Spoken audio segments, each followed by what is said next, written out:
Coldrif syrup இருமல் மருந்தால் உயிரிழந்த குழந்தைகள் யார் காரணம்? மத்திய பிரதேசத்தில் 14 குழந்தைகள் பலி. தமிழகத்தில் தயாரிக்கப்பட்ட இருமல் மருந்து தான் காரணமா? இதை பற்றி தான் இந்த வீடியோவில் டீட்டெயிலாக பார்க்க போகிறோம்.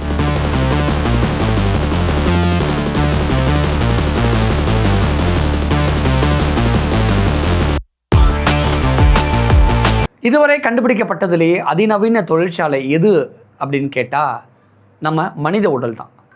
மனிதர்கள் உருவாக்கின தொழிற்சாலைகளில் ஏதாவது ஒரு பொருள் ரிப்பேர் ஆனால் மனிதர்கள் போய் மாற்றிட முடியும்.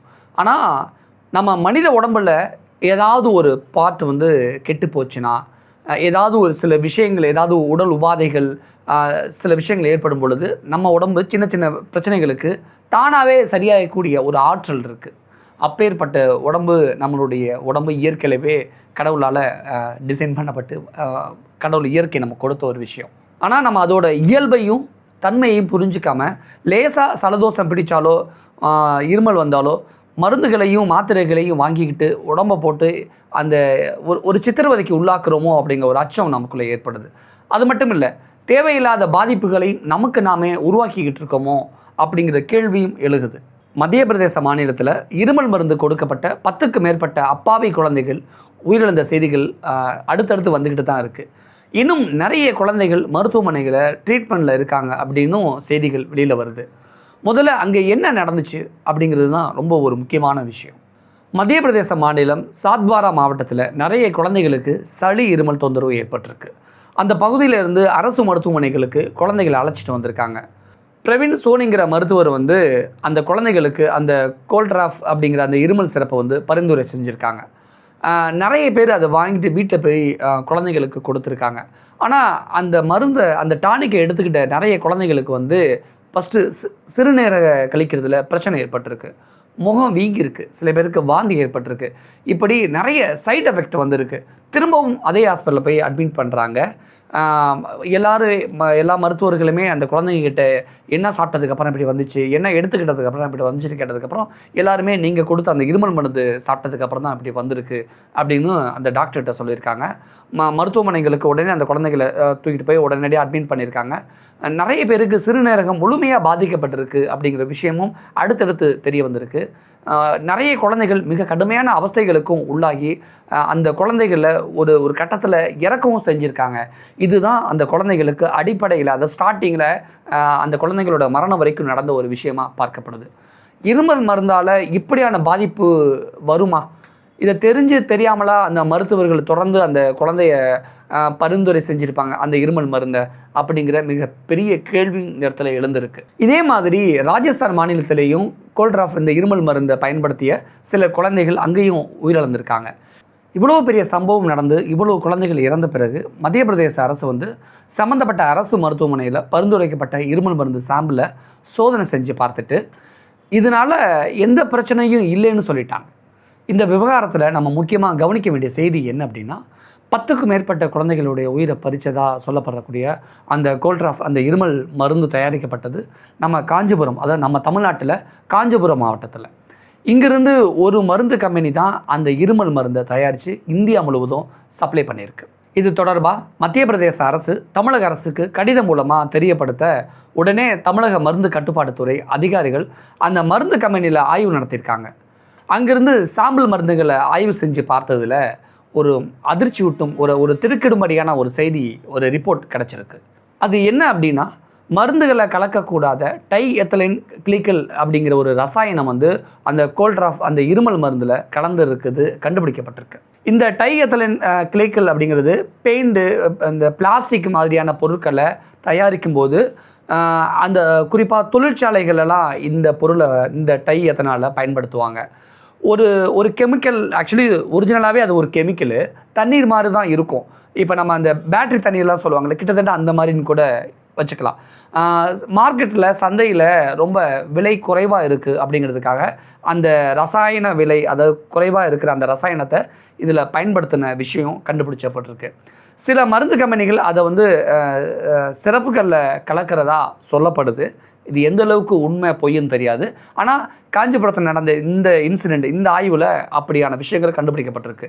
இந்த டைஎத்தலின் கிளைக்கல் வந்து குழந்தைகளை மட்டும் இல்லாமல் பெரியவங்களையும் பெரிய அளவில் பாதிக்கும் அப்படின்னு சொல்லப்படுது. இதோட எஃபெக்ட், பாதிப்பு எந்த அளவுக்கு எப்படி இருக்கும் அப்படின்னா, சிறுநீரகம், நரம்பு மண்டலம், கல்லீரல்னு இந்த 3 உறுப்புகளையுமே பாதித்து உயிரையே ஒரு கட்டத்தில் பறிச்சிடும் அப்படின்னு மருத்துவர்கள் எச்சரிக்கிறாங்க.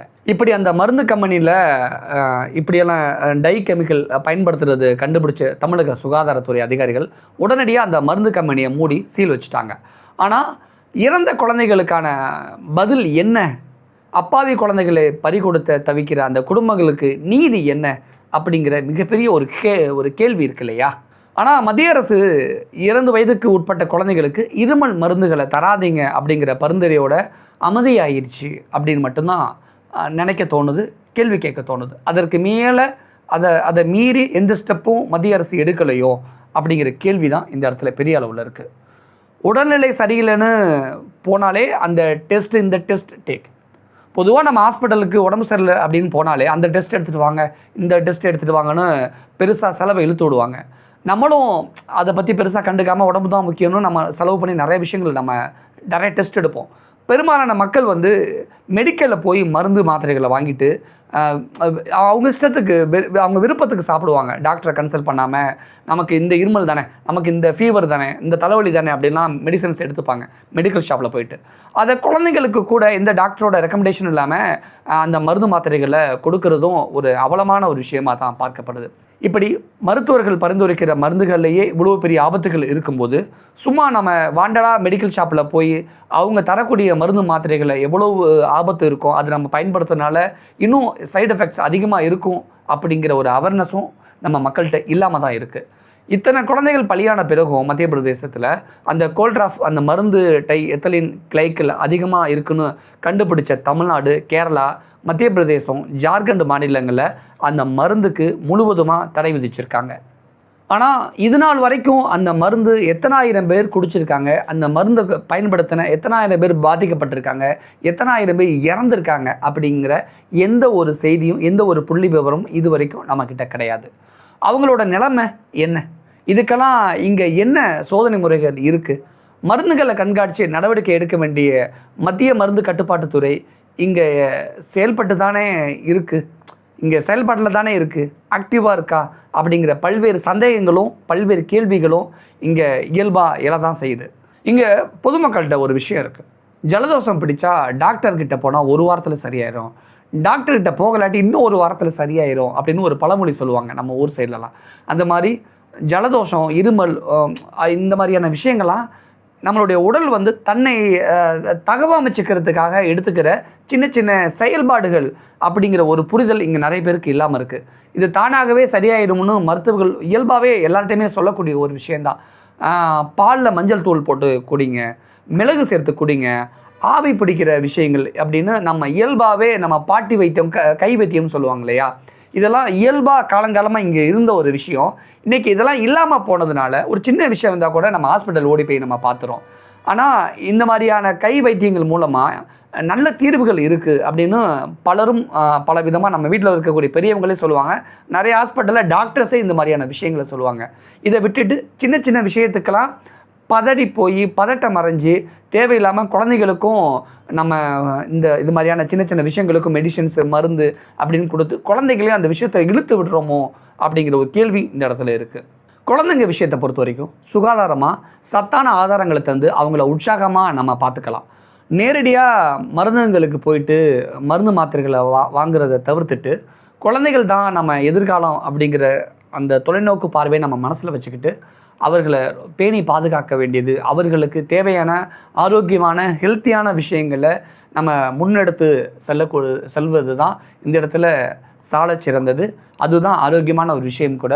ஸோ நம்ம உடம்புல பார்த்துக்கிறக்கூடிய விஷயங்களாக இருக்கட்டும், நம்மளுடைய குழந்தைங்களை பார்த்துக்கக்கூடிய விஷயமா இருக்கட்டும், இன்னும் அவேர்னஸோட இன்னும் விழிப்புணர்வாக இருக்கணும் அப்படிங்கிறத இந்த வீடியோ மூலமாக நாங்கள் கேட்டுக்கிறோம்.